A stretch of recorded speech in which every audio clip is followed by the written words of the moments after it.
Lechon nafshi, koma lecho v'tzori, be'eretz Tzion ve'yoye b'glimoyi.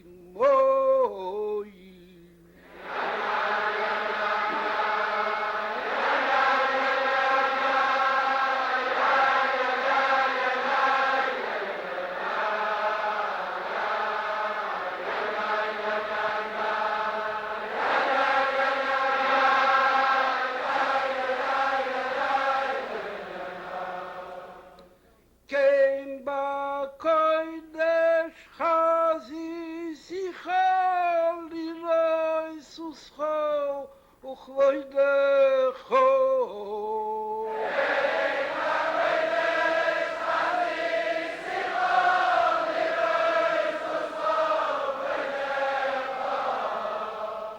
Kein ba'kodesh chazisicha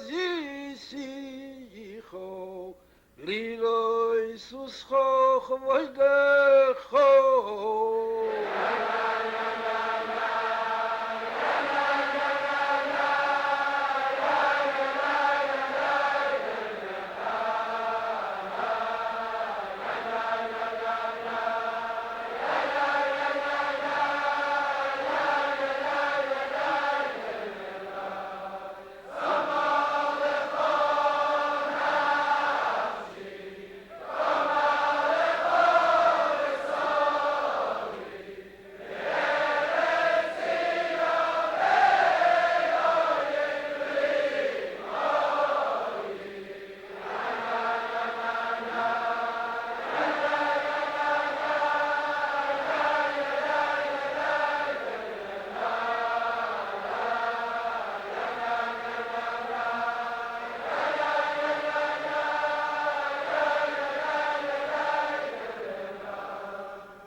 Shalom Aleichem, Baruchim o.b.m, to the global online Farbrengen Lekovet Vov Tishrei, Shnas HaChamishim, the 50th Yahrtzeit of our beloved Rebbetzin Chana.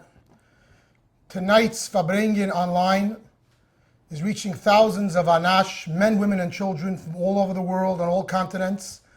One might say, perhaps even in an unprecedented way, so many of Anash all over the world gathering together, ki ish echad b'leiv echad, united with one purpose and one mission to commemorate the holy Rebbetzin Chana and this very special day. It's known what the Tzemach Tzedek said when he risked his life during a particular gezerah that he was trying to nullify. So they said, how could you risk your life? You're a Rebbe of Chassidim. So he gave the two answers. Number one, that there is my children, so Dodi Kinder. And number two, the Achdus von Chassidim v'Zeifirin bis Mashiach, the unity of Chassidim will take us till Mashiach. More than anything else, tonight's Farbrengen is a unity Farbrengen, as a Farbrengen is supposed to be, gathering all of us with one heart for this purpose. I want to mention specifically, in addition to all those viewing at home, there are communities that gather together as a community to view this together. We know of a few of them: Texas and Pittsburgh and Cleveland, Miami, Chicago, Detroit and Toronto. If there are others, please notify us, that gathered as a community to enjoy the Farbrengen together as one. I want to give a thanks to the Vad Vechom, which was a group of Yugelite and Chassidim that organized themselves to put together this Farbrengen and also other publications and events that they will distribute with the purpose, as the name itself denotes, Vechom, to kindle the warmth and the light of his kashrus and our love, all of us, to our beloved Rebbe. Also to thank Chabad.org for hosting it on the website and the publicity, and also to thank Jewish Educational Media for the films. Friends, one might ask, what is our connection to Vov Tishrei? It's a personal thing of the Rebbe. But we know that the Rebbe shared all his personal things with us. The Rebbe taught us Hanasi hu hakoil. Each of us is connected to the Rebbe, and every part of us is connected to the Rebbe. The Rebbe said in a Sikha of Yud Shvat Tafshin Chav Beis, what is the real meaning Hanasi hu hakoil? The Nasi is everyone, like the Melech, like the Nasi. Says the Rebbe, and I quote, Anasi erken nish leiden, as is da ein id bedeuroi, was hat nish a shaychis mit alle seine inyonim. I translate, a Nasi is one who cannot tolerate that there's one Yid in his generation who is not connected to all of the inyanim of the Nasi. The Rebbe therefore exemplified this and brought it to us in a way perhaps more than earlier o.b.m, to share with us personal inyanim, including spending so many hours with us each year on the Yahrtzeit of his mother, making us understand that if it's the Rebbe's mama, this is unser mama. It's personal, and he shared with us this and all of his inyanim. Mrs. Yunik says over that the Rebbetzin Chana once told her husband, Rabbeinu Yunik of Shalom, "Ir weiß nit was ihr vermogt." You Chassidim are not aware of what you possess, how precious it is that you possess. More than anything else, friends, tonight's Farbrengen is a thank you to the Rebbetzin. Was mir vermogen, the great precious Rebbe that we have, the Rebbetzin gave it to us, and we honor her memory on Shnas HaChamishim with love and with, as said before, unity from around the world. To begin the Farbrengen, I would like to invite the well-known Shliach and legendary Mechanech, Rabbi Shmuel Lew, who's been a Shliach for decades in London, England, and head of Meistes Chinuch there, someone who had the schus to have a personal kesher with Rebbetzin Chana on numerous occasions. We welcome Harav Shmuel Lew, who will share with us on personal connections of Chassidim to Rebbetzin Chana. The Rebbetzin Chana was a majestic woman, a great intellectual, very sensitive, very human, and was involved in the community to a certain extent. She would daven, she would pray in the shul, she would visit, she would come to the Farbrengens, she would sit in her front gate in 1418 President Street and would greet people and sometimes have a short chat. And over the years, I must have spoken with her about 25, maybe 35 times, including visits with my wife or with friends.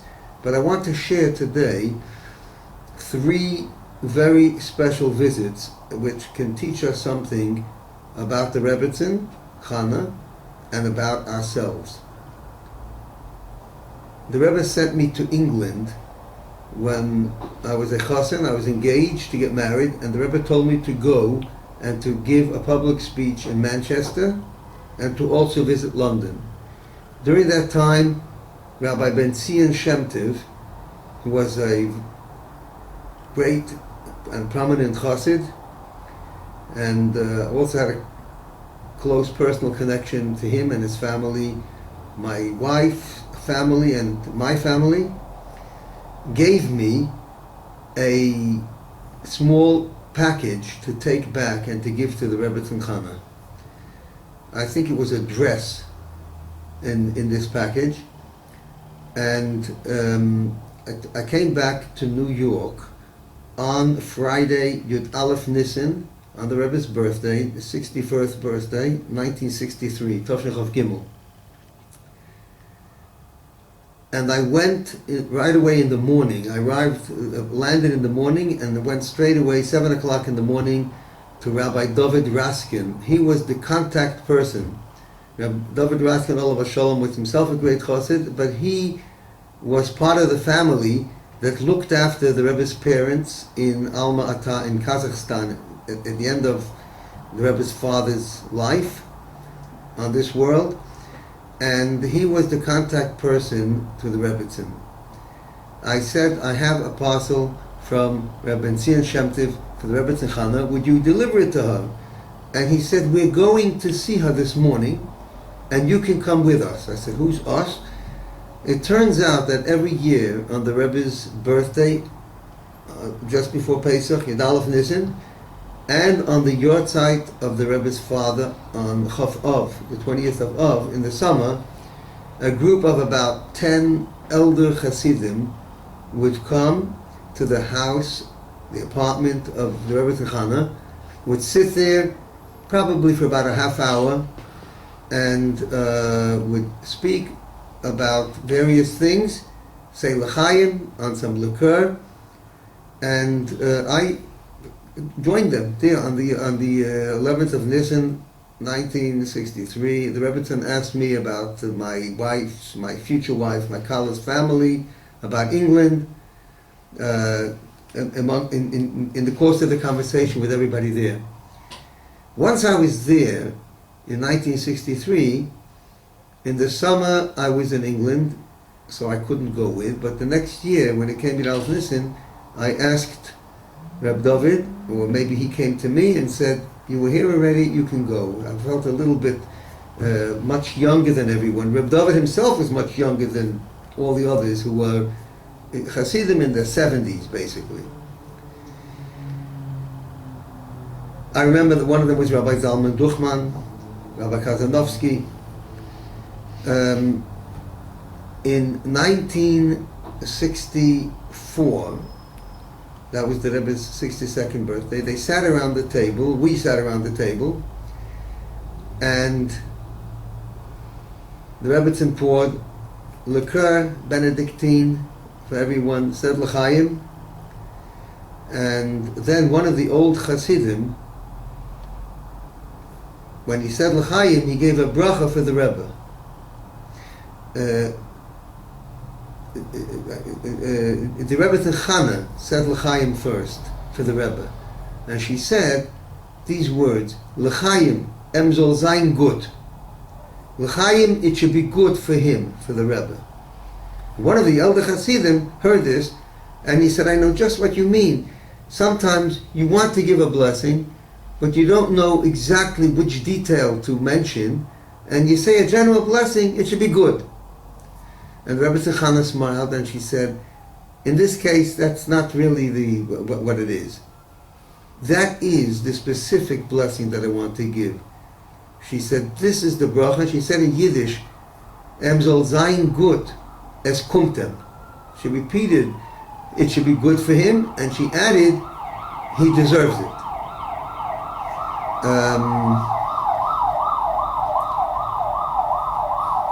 That's one point which I remember. Years later, it was many years later that at that time I felt very, for whatever reason, I did not inform it to the Rebbe, but years later, in 1991, on the Rebbe's 89th birthday, I did write that whole story about the visits and about what happened and how I became involved and what the Rebbe said, and I got an answer from the Rebbe thanking me for the wishes, for his good wishes for his birthday, and he also added, thank you specially for the details that you wrote in that story. Then, in the same year, Tavshin Chav Daled, 1964, it was the 40th Yahrtzeit, the 20th Yahrtzeit of Rabbi Levi Yitzchak, the Rebbe's father. And this time I was in New York that summer, and I went with the Chassidim to the Rebbetzins house, and the discussion centered around the last days of her husband, and she described all of the people who helped, and when he passed away, arranging that there should be a funeral which was fitting for such a great tzaddik, with the various equipment and various articles that were needed, and how people went with great sacrifice and great strain and made everything as it should be. And what I remember very clearly, because this was the last time that I actually met the Rebbetzin Chana. It was about 7 weeks before she passed away. And she said, as we were leaving, it was at the door, we were standing near the door, it was in the afternoon or early evening, and she said, in my life, I've seen a lot of great people. Her father, Meir Shlomo, was a very great Rav. She said, my father was a great rabbi, and there was nothing to be ashamed of my husband. My man.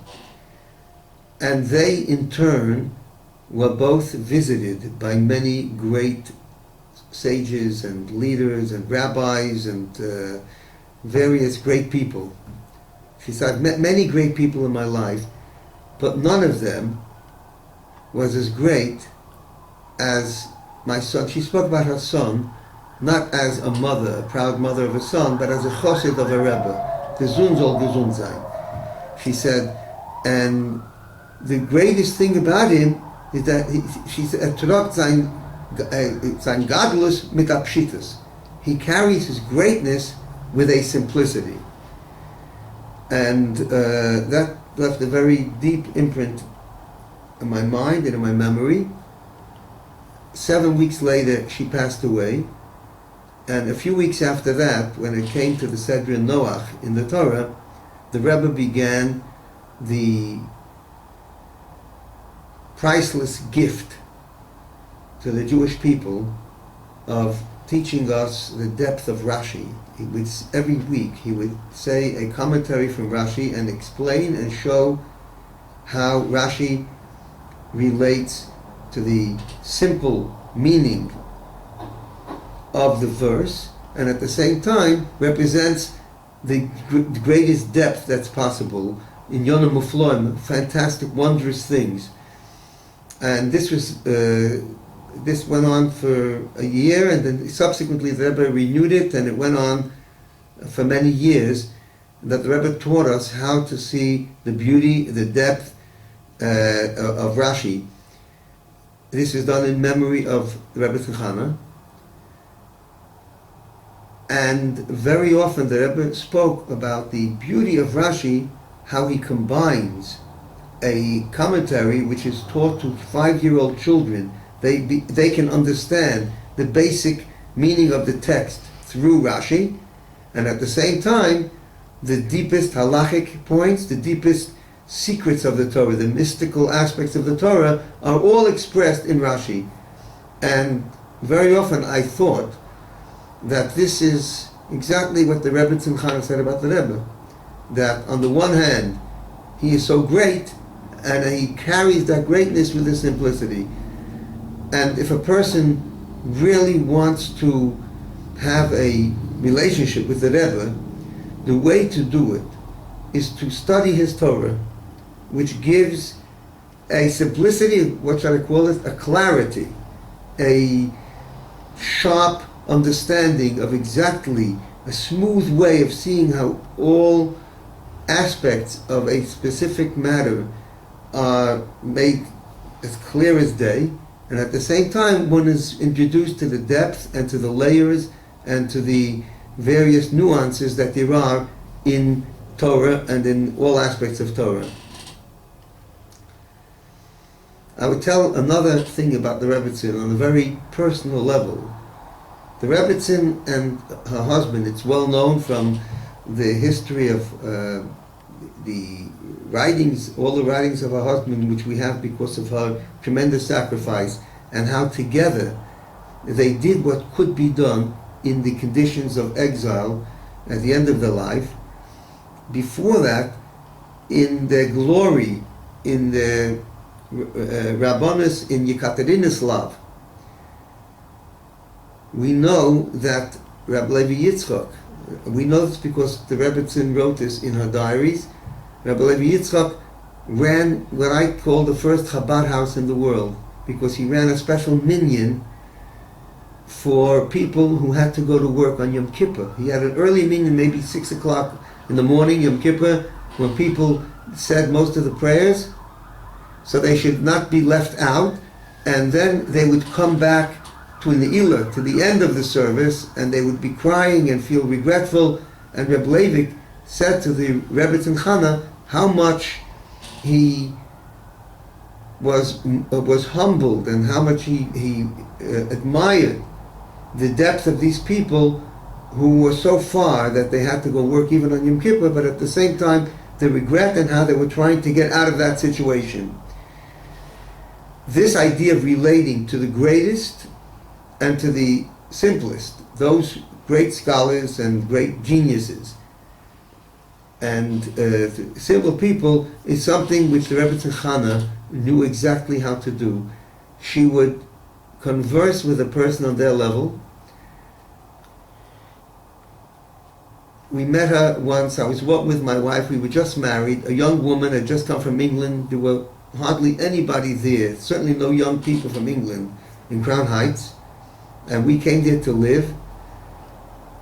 And she met us and she asked my wife all sorts of questions about how she was settling in and what she did for Shabbos, where you could buy, where you can trust, different very practical things. And a year later, 2 weeks before our oldest son was born, my mother, Aleha Shalom, passed away. Then our son was born, Bukhar. This was just 50 years ago. And over that summer, I remember walking past on President Street, and the Rebbetzin was sitting in the front of the house, and she called me over and asked how my wife was doing with the baby. Was she managing okay? And she asked, does your mother help? And I obviously she didn't. No one would tell her that my mother passed away. I said everybody helps. We all helping her and trying to do. But my in-laws stayed for a few weeks after the birth. Father-in-law left a week later after the bris. My mother-in-law stayed another week or two. And the day after she left, the phone rang in the house, and my wife answered the phone. And it was the Rebbetzin Chana phoning up to ask how she was coping. Spoke to her for maybe 20 minutes, maybe a half hour on the phone in English. And when my wife answered the phone, she said, who is it? And she said, Chana. Very human, very sensitive, very devoted, very dedicated, a person of that level.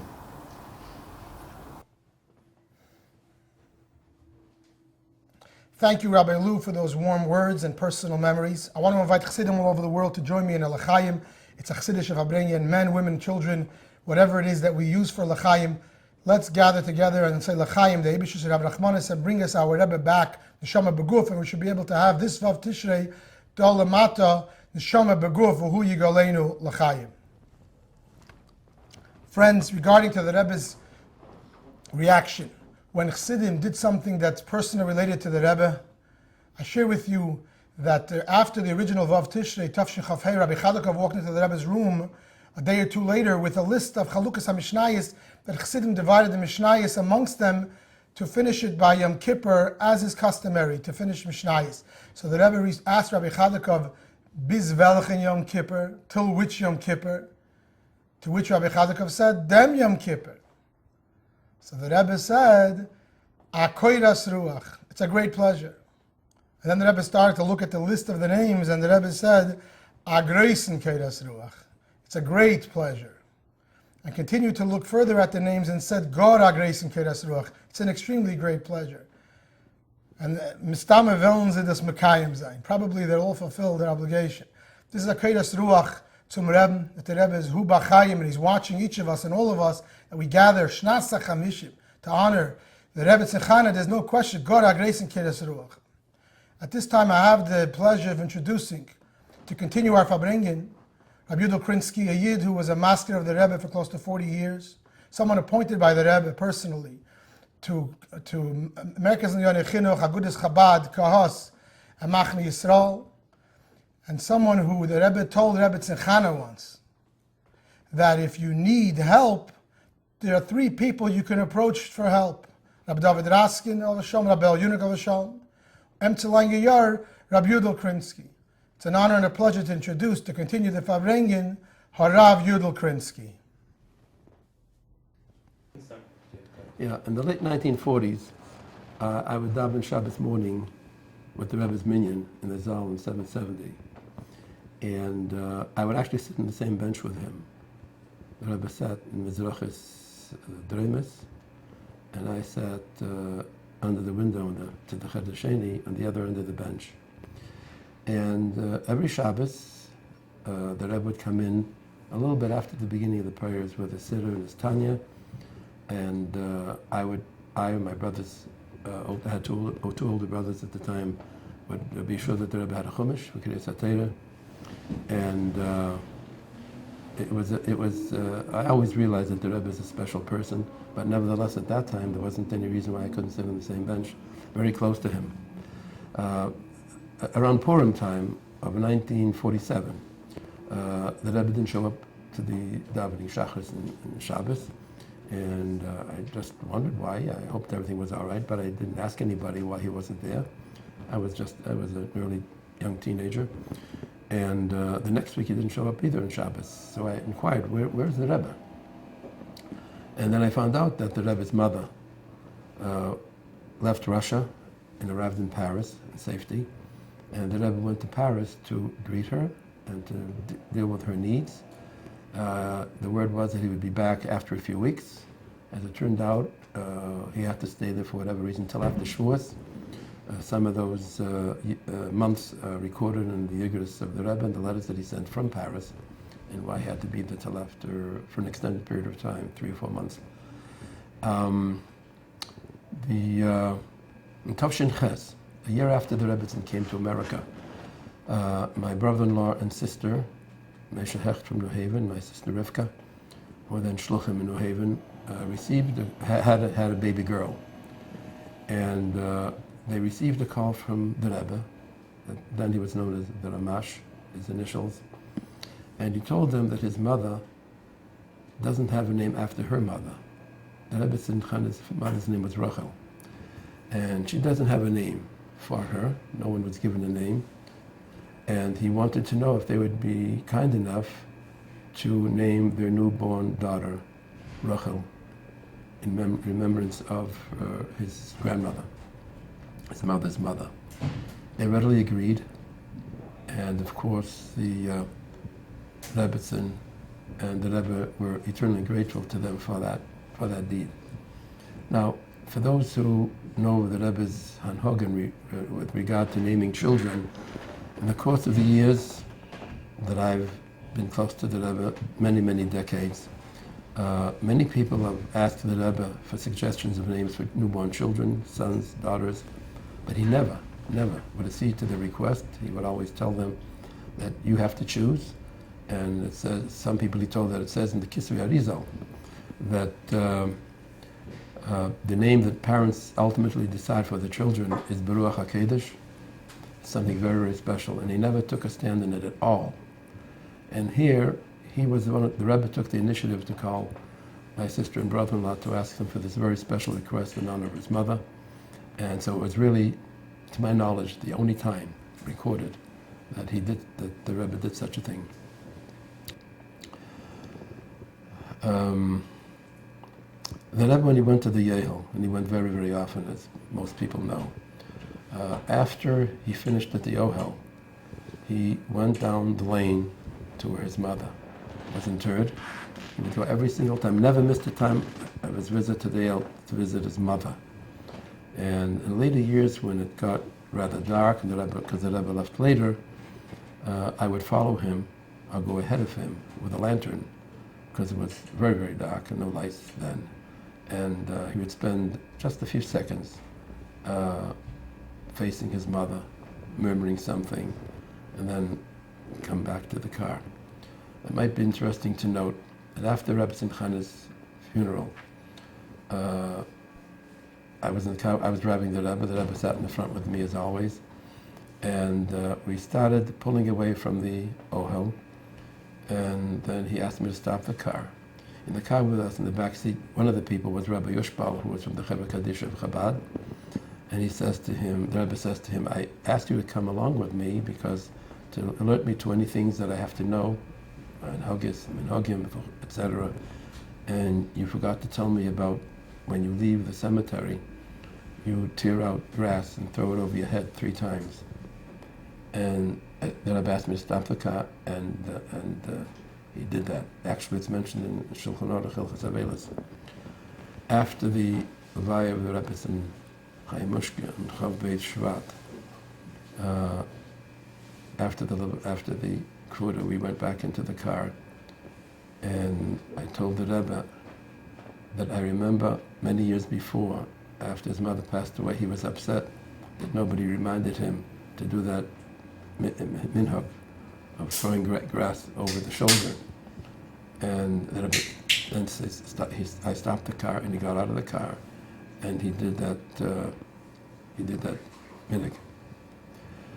Now, the first Yahrtzeit of the Rebbetzin Chana, in Tafshin Chavov, the Kviyas was the same as in Tafshin Chavhed, the year of her Stalkers. Vov Tishrei was Shabbos Shuvah, and the Rebbe went to the Ehel Friday. And we went rather late, and the Rebbe was taking his time, and it seems that he was not in a hurry to leave, and I wasn't going to say anything to him. He had to watch. He knew exactly what time it was. He knew when the Shkia was. He knew when Lubavitcher was. And so he finished his visit to the Yale. It was quite late, and he put his things together, which I usually would help him. And we got into the car. It was about 50 minutes to Lubavitcher, and it seemed that he wasn't in a hurry to leave his mother. And we drove away from the Yohel. We got to the front gate. It was after 5 o'clock. It was locked. The guard, the security people who were there, knew that when the Rebbe is at the Yehel, they should have somebody waiting at the gate before he leaves, and to make sure that the gate would be open for him, which was what happened countless times.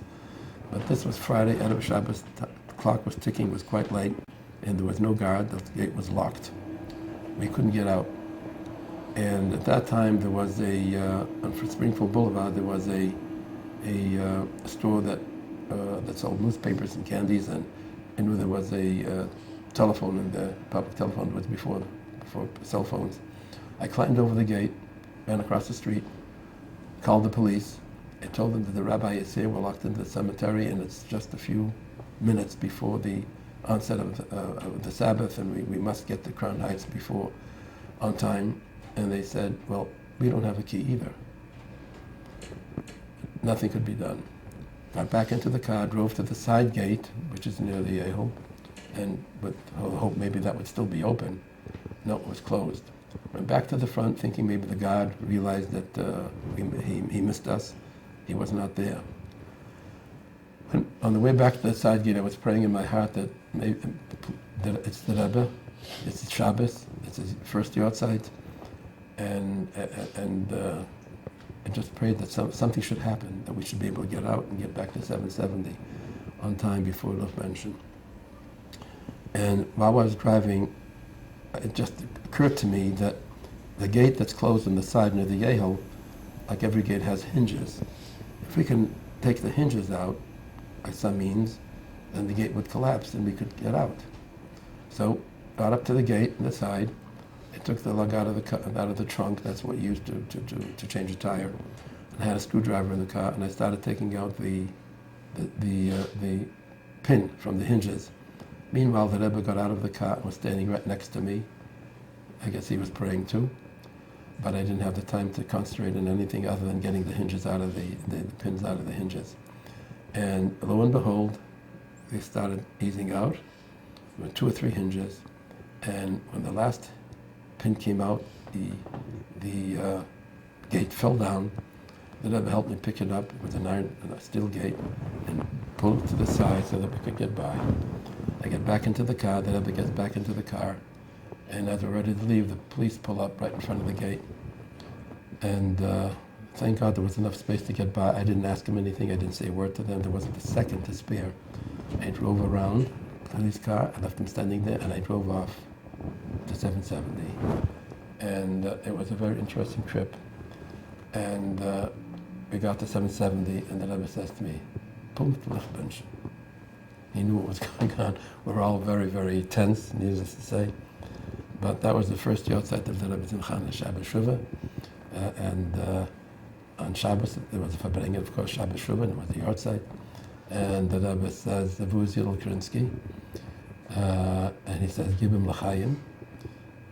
And they gave me, I think it was a big glass, they gave me l'chaim. And then he said, "Give him nochemol, vel o.b.m, vel teitnish given welcome Farbrengen." So this was the first Yahrtzeit of Rebbetzin Chana.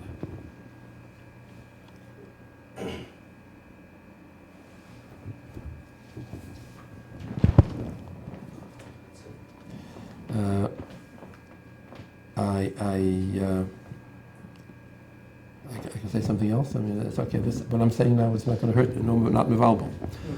That the Rebbetzin Chana, over the course of the years, even maybe before, but certainly after I came into the Rebbe's office in 1957, would call me from time to time to help her.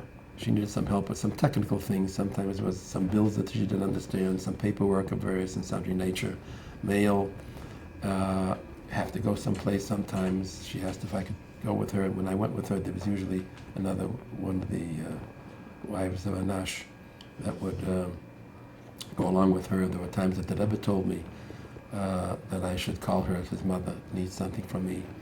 And every single time I came back from the Yehel, on the way home to his house in President Street, we went down Eastern Parkway, Albany, and right on President Street. He would stop. I stopped the car. He went into his mother's. Sometimes she would, in the good weather, she was sitting on a bench on the front of the building, 1418 President Street. They would stand and talk. She would get up for a few minutes, depending on the time and what the time that was available. And most of the time she was in the house. He went into the apartment to speak to her. I waited for him, for the Rebbe to take him home. He never once missed a visit. And there was many visits returning from the Yehel. And the Yachas we had was, the Rebbetzin and myself, was very, very kind, very friendly. She was an extraordinary woman. There was a time after she passed away, in the week after Shiva, after Yom Kippur, between Yom Kippur and Sukkot, the Rebbe gave instructions to some people. They should take everything out of the Rebbe's house, anything that was in the bureaus and the drawers, should be packed up in boxes and taken to 770 to leave nothing over, which was done.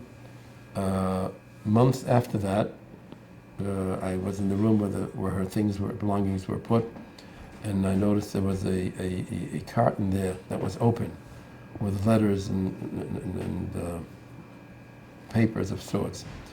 And I started looking into it, and I found there a collection of over 100 pages written in the Ksav Yad of the Rebbetzin Chana, and it was part of her diary about the arrest of her husband back in 1939, when he was arrested from Yekaterinslav at Dnipropetrovsk and sent off to Alma-Ata. It was in handwriting, and I remember it started Li Shreibani, Li Bas Shreibani, and I started reading it, and I thought, I wonder if the Rebbe ever saw this, because I would have thought that he would have taken it and kept it in his room. So I brought it into the Rebbe at the first opportunity, and he looked at it, he put it down on his desk, and we went on to talk about something else. It seems that Mechshash was right, the Rebbe had not seen it, and subsequent to that, the quarterly and Sheikh Chabad magazine, the Yiddish Haim, had excerpts from that the Rebbe gave to Nissen Gordon. He used to write, and used to be a writer in the Morgen Journal, in the Tag Morgen Journal. And it was recently printed in Kontreisim and with an English translation, and probably will come out in the form of a book or a booklet in the near future. But as people will see when they read it, it's an amazing story and depiction, written with elegance, not only the language but the tone. It comes through to the reader. I mean, when you realize the difficulties they had, that the Rebbe spoke of so many times, and we heard from Chassidim, the very, very torture that it was to her and her husband, to have nobody to talk to discuss learning, and no books to look into, to learn, and no paper to write on his thoughts. It was a very agonizing number of years. It was a real gullus. And she describes it in that diary, which is just extraordinary. Okay.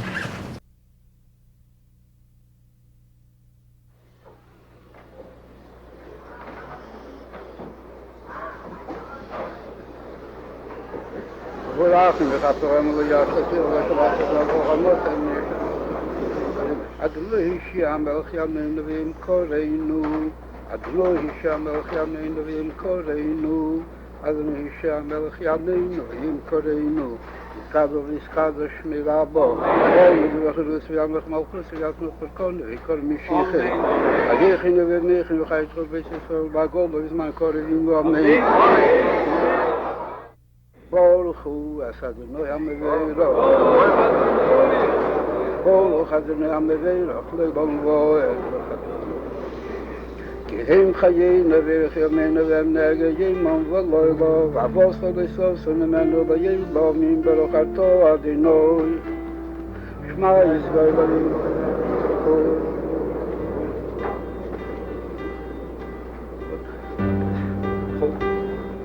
Zwischen den Sichreines, die Seichido, was in der Onnitz von der ersten Milchoma, der damals gewesen in Russland, ist angekommen mit einem Mo, a große Machne, wie man das damals gerufen Bejensis, wie es ruft sich ist der Refugees, in der Stadt, wo wir haben gelebt.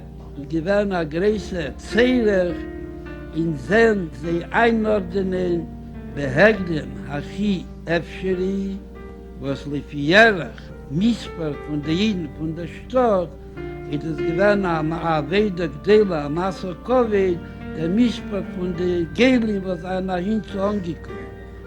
Und gleich gemacht verschiedene Waden, kidei auf Margin sein, der Ezra becholam ist stark lohem, und damals ist gewesen Bereich von der Waden, ist gewesen der Mama, die wird was anti der Yahrtzeit.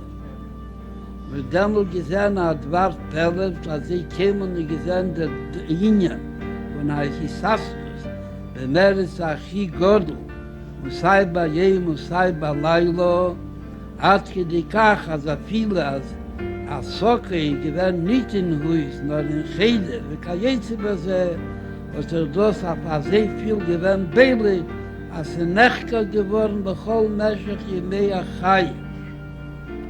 Schaße kommt a Tag, was kol avidos asher overt, wird sich dämmel der Mond noch einmal nie die Schone beschone, und bechol Schone beschone in Anefen, und Messi beheilig, wie bei allen Unionen von Tevel geduscht, der Mond sich hechet, und der sich horn, wie es es seis, wie es es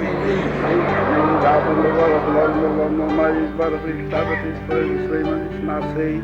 Isador Visola Visabor Schmid Kuchu Brichu, the Yelban Min Kol Vichasa Vichulaso, Vihasa Vichalaso, Damiron Balmov, Romain, Yehi Shlomo Rabbi Mishmai Vichayim Tevim Balim, Valkol Israel, Romain.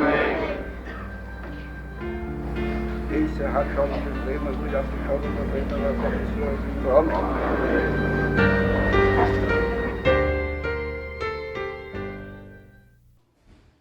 Many of those who gave over memories of the Rebbetzin Chana spoke of the fact that Mekabel Kulam B'Seiv Panim Yafas, she showed interest in each and every person, personal, individual interest in them and their husbands, their wives, their children, exactly what's happening with them, very much like our Rebbe, her Lichtike Heilige Zon, her holy son, who cared about each and every Yid. I say this because Farbrengen is sometimes the time to speak honestly and openly. Sometimes a person thinks an individual chassid or chassida somewhere around the world watching this, thinking, Mi ani omani, Who am I anyway? Do I really matter to the Rebbe? There's so many tens of thousands of Chassidim on Ein Hora, hopefully hundreds of thousands of Chassidim. Maybe I never even met the Rebbe because I wasn't born yet, or because I didn't come to Lubavitch or Yiddishkeit at that time. Do I really matter to this picture? And does Vov Tishrei mean anything to me personally? Of course, it comes from the Yahrtzeit, but I share with you an anecdote that happened in my own community just a few weeks ago. I was meeting with a bar mitzvah boy in preparation for his big day. And he committed to lay tefillin each day and to say the Shema twice each day, and morning and night. So I asked him, do you know why when we say the Shema we close our eyes and cover them with our right hand? He said, of course I know, Rabbi. It's to remind us that there's nothing more important to me than God, and nothing more important to God than me. He understood. It's not enough to understand, Ein Eid Milvadeh, there's nothing but God. If I'm going to personalize it, I need to understand that similarly in Hashem's eyes, I am the only one, I am it, I really matter. As the Baal Shem Tov taught us that every Yid is a ben Yachid, not only a child, but an only child to HaKadosh Baruch Hu. Friends, tzaddikim daimim lebeiram, a tzaddik and certainly a Rebbe, work in the way of their Creator. The Rebbe told us that the Rabbeim are our father, but not just a father, but a ben Yachid where each and every one matters. I read to you a short excerpt of a Sikha, Yitzavim Vayelech Tavshin Mem 1980, and I quote, Jeder eine darf sich vorstellen, wie chak muchad mur, red de alle in yonim nortz im allein. We each need to realize and visualize, as the Rebbe, he's referring to the Frierdiker Rebbe, speaks all of these things to him or her and him alone. Und kein zweiter steht nicht dabei, there's no one else there. Und der im allein is take jeder eine kipshute. When we say him alone, we mean each and every one, literally. When allein, the Rebbe continues to bring home that point that each individual matters. There was once a Lubavitcher Chassid who went into Yechidus to the Rebbe, and he wrote in his zettel, he complained that one of his children, Leilenu, went off the derech of Yiddishkeit. He said, Rebbe, I don't understand. I raised all my children the same way. Why did this one go off? To which the Rebbe responded, that's your mistake. You raised them all the same. They're not all the same. Dear friends, we are not the same. And we say that Rebbe is unser Tate. It's to each of us with our challenges, our personal challenges, our communal challenges, our inner and outer challenges, whatever it is that we deal with. We have na lichtigen Taten, as the Rebbe taught us, Yeshlanu Abo Kadisha, we have nothing to worry about. The Nasi Hu Akeil, our Rebbe, our Father, watches us and takes care of us, each of us as an individual with all our specifics, and embraces us and cares about us. And as the Rebbe said, Kein andere steht nicht dabei, there is absolutely no one else in his world except you. This day of Vov Tishrei and every day, as the Rebbe holds each of our hands and helps us begashmis uberuchnis. On that note, I introduce a Mashpia Rab Shlomo Zarchi, who's known for his personal love to the Rebbe and his way of communicating it to so many Bachrim and Chassidim who picked up from him the Abba B'sadis, the personal love, and how the Rebbe cares for each and every one of us on that level. I welcome to the Farbrengen Harav Shlomo Zarchi. This is a Farbrengen that is Bekesher to Vov Tishrei, that this year is 50 years from Vov Tishrei. Even though it's it sounds like a long time, but it's really a very short time. It's like today we remember that the Haftarah, the Rebbe always used to cry the first day on Rosh Hashanah, most of the times. And every time was in a different point. That year, the Rebbe cried every time it said the word Chana in the Haftarah. You saw it was praised by the Rebbe in the Haftarah. And just nice we didn't ever understand. Also, B'Shas, in davening or master, we heard the fire rangers came to us on Sunday. And later we saw, after davening, that the Rebbe Chana had a chair staying with the sukkahs now. There was a fire there, and the whole chair got burned. It was also very funny. Later, Vov Tishrei, on the Shabbos Shuvah, in those days, there wasn't a room for the Bochum. There was a chazaka, but not so much. Who should say first, or second, third on the line. The first row of Bochum had to be a whole night, Friday night or Sunday. We stood in the second row. So also we had who stood in first and second and third. We had to come 5 o'clock in the morning. And we came many times in the morning, 5 o'clock. I remember we used to come 5 in the morning, years before yet. I remember me and Rabbi Shapiro from Florida, we used to come and learn. Rebbe used to come 6 o'clock in the morning in the Zalans on 70 and watched us, looked on the watch and looked at us, and looked around all the benches, the Bochum that are sleeping on the benches and so forth. That Shabbos, I also came around 5:30 on Sunday. There was a few Bochum there, very Shalom Levitin from Seattle, and there was Rimla was there, and there was like a person labeled Brendel. It was the older Bochum. And as soon as they came, they told me that just now, Mrs. Wiener came from the Rebbe's mother's house, and came crying a little bit that the Rebbe's mother fell off the bed. And Shalom should be Nidia, the Rebbe, what happened. So labeled Brendel, since he was an older person, he ran to the Rebbe's house to give it over. So Bochum was thinking, is the Rebbe going to Farbrengen today or not? Some held the Rebbe is not going to Farbrengen. The Pale, the Rebbe verbracht.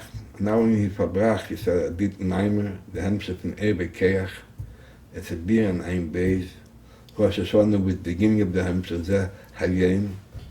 And Shir Hamaylis was on Shabbos Shuvah and Kesser. Gittin L'chov was on Shabbos the second day, Sukkot, the second night of Sukkot. And it was a special Farbrengen, and you saw in the Sikhs in the Rebbe's Farbrengen, he spoke about the Zman that were now. He spoke in Vayelech, it says in Medrash that the way the Moshe Rabbeinu go, the Moshe Rabbeinu went to base open, he went to a yeshiva to learn. Why does Moshe have to go to learn? Moshe knew Kol HaTirkula and he was a Muslim. But now he knew it's made Be'es Mishana comes today, and it has to be the Histalkus. So there has to be a new type of Didinim. The Moshe Rabbeinu went to learn Didinim. There's a heroic before Pesach, before Rosh Hashanah, or a Rav Paskin a Shaila before he Paskin, even though he Paskin many times, he has to look in Shulchan Aruch. And he told the story of the Rebbe Harashab that he was once in the city, and they didn't know who he is, but it's a tir upon that they saw him, they knew he's an Odin Gordel, they gave him Maftir. And even though he said Maftir every Shabbos in Lubavitch, and the Friday night, all the o.b.m, of course, Mavis Sedra, that Torah, and that's when he went in the second room and looked over the Maftir.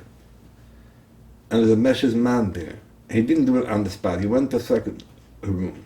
So this all shows that before you do something, but Rabbim, you have to look it over. And they come from a Pnimi, and the Rebbe Hashabi, it's called the Pnimis. That's what it says, Vayelech, Moshe Rabbeinu went. The Rebbe Hashabi could have looked it over in the room, he went to a second room. Because you had to do it in the Pnimis, look into it. The same thing, the Rebbe spoke over here. So the Sikh was also a modern, but later we saw it in the hospital. The Rebbe asked him everything, is the Arab, whoever's passing me, people told him, this kid didn't. It says in Shulchan Aruch, did you look in Shulchan Aruch, and so forth. And the Shabbos after, he also spoke about it. And he also spoke the Sikha from Maneche Aster. The Rebbe cried a few times in the Sikha, and the second time very much. That the first time he cried, and he spoke about that the Rebbe said about the Teichach, and he heard the Teichach from somebody else, that the father said it to go anders. The Rebbe spoke about Ganes Aster. When a person knows he's sick, it's one Hester. When a person doesn't know that he's sick, he doesn't do anything about it, it's a second Hester. Even though the Hester is so big, but so it's Vanechi Aster. In the Hester is the Anechi, is the Etzen, that hiding Gilu. That in time he comes up and Chavor becomes from a high place. Aber es kommt durch, kann es ruhig Kapuya, the Rebbe said. Und wenn die Teher comes out, will surely come out, Jiche Begoli will also be Shiteya. And then he cried very much about Nechi Aster, and that the biggest Hester is the Anechi. And then we went to Chazad the Maimer, and then we heard that the Rebbe went in the ambulance, and the Rebbe went with Mrs. Khan. They went to the hospital, so everybody ran away from Chazad the Maimer. We all ran to the hospital. In the hospital, the Rebbe looked a few times. He said, "What are you doing? It's not a Farbrengen, but they're pushing her." The Rebbe cried much in the hospital. He looked in the window, couldn't even look on the situation. They said, "Oh, you should use a feather," or another time the feather, give a needle to see if it is still any chayes. And later, everybody heard that it was the Stalkers, and then they came home. There was many things in the house, certain things about a nefesh, but also the Rebbe said, there's a meaning to keep straw under her head. So the older Chassidim, the Chavit Kedisha, said, "Will you get straw at night?" So Rebbe told you, so and get a michlan across the street, a raskin, and take a broom. You have to go, the brooms were made out of straw, and tear up the broom, you don't have straw. And Rebbe did not want to go out of the house, want to stay there. And the older Chassidim, Rebbetzin Chana especially, is the Rebbe to go home.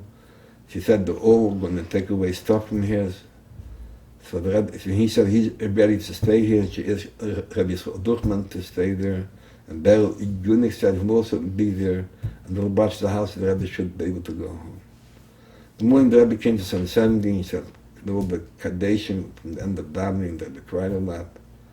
Then the Rebbe went home. On the way home, we followed the Rebbe home. We saw Yosef Goldstein outside, taking a movie, and the Rebbe made him with his hand to a movie camera.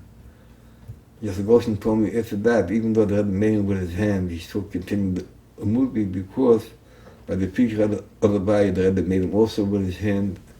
And later the Rebbe wanted to see the movie. And the Rebbe came out of the house, he said we should go close to meet the only people that went to a mikveh in the morning, and the other one should stay far away. And the Levaya itself, the Rebbe cried very strongly about the Kaddish. And also, he has Vechom, what Vechom doing here, what Vechom pushing, and so forth and so forth. That's why the Vechom later made a chlukas from Mishnayos many times over until Yom Kippur. And they gave over to the Rebbe that the Vechom made so much times. A chlukas in Mishnayos, Rebbe said, "Anachas ruach, agreis anachas ruach, agreis anachas ruach." The Vechom wanted to take away a little bit the pay that the Rebbe mentioned a few times, what are Vechom doing here or doing there. The main thing we learned from this whole thing, that even Shabbos, when the Rebbe's mother, how tired the Rebbe was to his mother, when he verbracht the whole Shabbos, when people told he's not going to Farbrengen. And Yom Kippur, when he came back, he said, the ship went 2-3 days. Yom Kippur, when he came back, it was a Birchas Abonim. He went downstairs and he had a Baruch Tzanash. A few people complained to Rabbi Chadukah, they didn't hear the bracha, because the Rebbe came down, there was a small crowd. They went the second time on the table and said the bracha, and so forth. And we all know and also how the Rebbe's mother worried about the Rebbe very much. And he is not to Farbrengen so late at night, so the last years, Chabdal, Chabgimel, the Rebbe did not Farbrengen, the family says very late at night. After Vov Tishrei, the Rebbe started Farbrengen again late at night. So they said then that the Rebbe's mother had a misnepit, he doesn't watch his health, for being so late at night. And the Rebbe's mother was so close to the Bochim, a lot of Bochim owed their big shaykhis, the shlichis, so when they were on shlichis, she told the Rebbe about, she read in the papers, and the Rebbe brought the papers by the Bochim. She had her north from her Bochim, and even me, she should stop every once in a while in Kingston Avenue to buy a balamut, buy a little and put it by the door, pick up a package of Michal Raskin and put it by the door. How she felt close, she always mentioned me about Germany, what I scared people, I thought a nail. She was so friendly and so elegant to everybody that she knew. And even the Shabbos after that, the Rebbe spoke about, the Rebbe wanted the daven at tefillah, even after the Yom Kippur, one tefillah in the house, because in Shiva, even though Yom Kippur stops it, the neshama is still on it. Then the next Shabbat, the Rebbe gave a hemshech in Vayela, there was a shayla, it was Vov Tishrei. Whose Kaddish comes before the person that says Kaddish after the Rebbe, Hamarash, Vov Tishrei, or his Kaddish for her mother. See, even though the person that says Kaddish could have in mind also the other thing, but people they hear wouldn't know. The Rebbe said, I brought from the Rebbe Chashab, that a Rebbe doesn't need our Kaddish. We need the Kaddish. So maybe the Rebbe is not the cover from the Rebbe, it's the person who needs the Kaddish. So the person that says Kaddish could have in mind two things, and especially if it's in the middle of Shib or Shleishim, so there's a dinglim that he should say the Kaddish. And then he could have in mind the unit from Vov Tishrei also. So this is what we learned from Vov Tishrei, how much the Rebbe discusses to Chassidim and all the Ma'amadim Matzavim he verbracht Shabbos. They were long, till the second, till his mother called him, then he ran. He put on his coat, we were watching it upstairs, the Rebbe put on his coat, but Mamish by the door, he ran down the steps and almost ran the whole way with the eunuch to the house. A big Yasher Koyach of Shlomo Zarchi for those heartfelt and Vadam Everter. I want to say in closing, we all know that Rebbe visited his mother each and every day, and the Rebbetzin Chana said clearly those moments were precious, most precious moments of the day. If the Rebbe is unser Tate, our father, we must visit the Rebbe each and every day. As the Rebbe clearly demanded with regard to the Frierdiker Rebbe, to learn the Torah of the Rebbe each and every day, to find time each and every day on our level to learn properly, and to put our minds to the amazing Torah of the Rebbe, which elevates us and polishes our emunah. If we ever feel that the emunah in our Rebbe is lacking, which could happen, we're human beings, we learn the Rebbe's Torah regularly, it polishes that emunah and makes us feel the connection fresh and real. And I would take the liberty to say that much as the Rebbe's mother said that those moments that the Rebbe visited were the most precious, the moments that we visit our Tate, that we spend learning the Rebbe's Torah is most precious to our Rebbe. When Chassidim are connecting to unser Tate, to our Rebbe. And in closing, we know the Rebbe said in Tafshin Yud, before Kabbalah Sanasiyas, and Chassidim said, we need a Rebbe. And the Rebbe said, go to the oil and ask, and he'll find a way to give you an answer.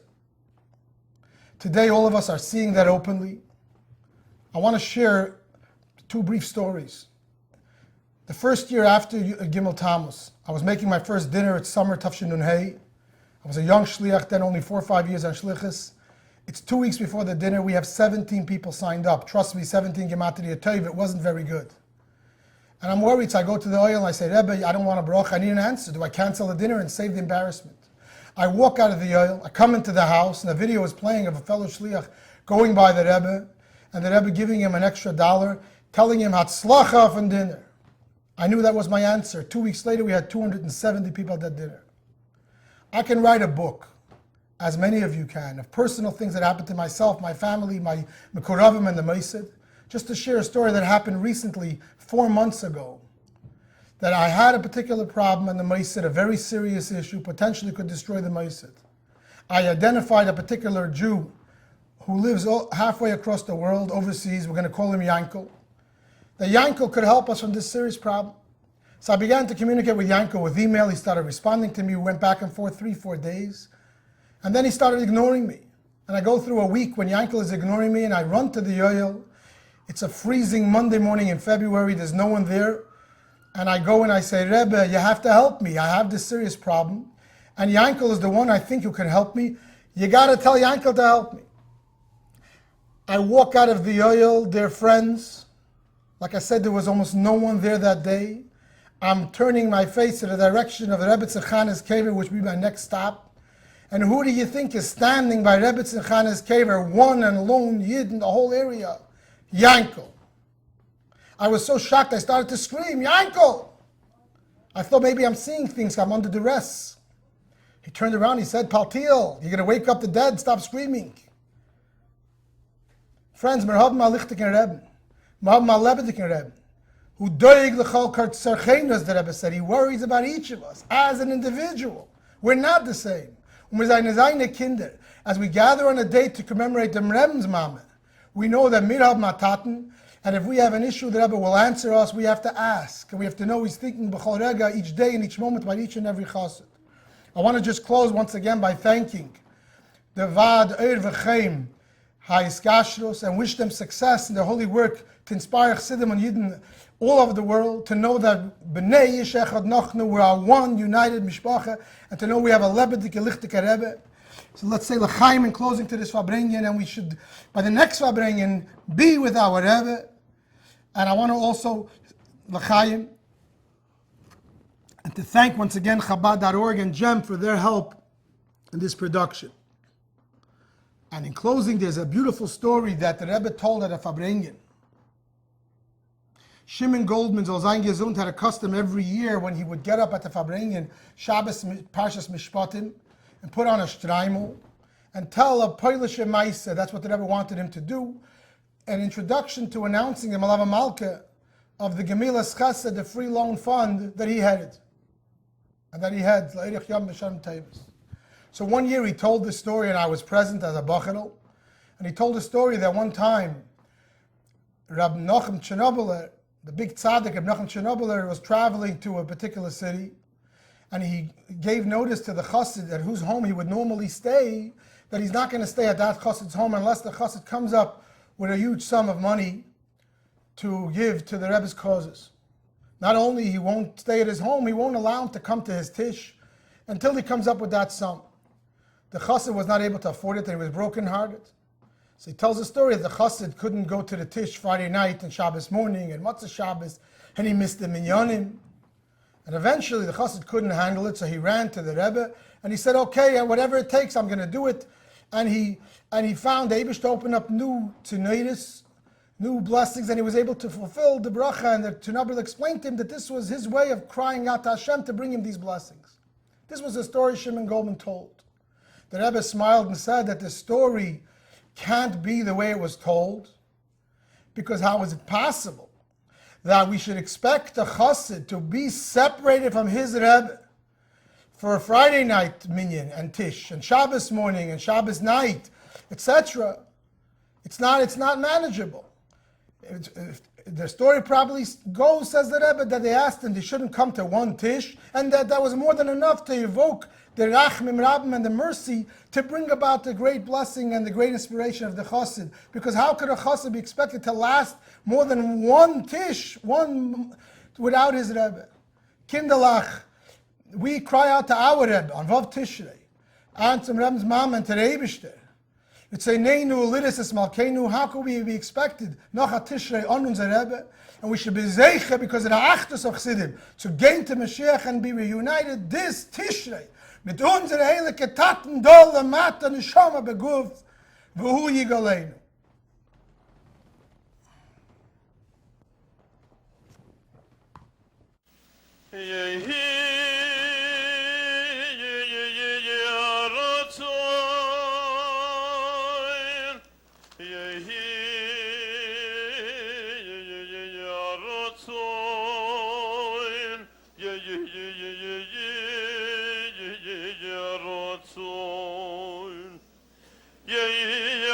Mir von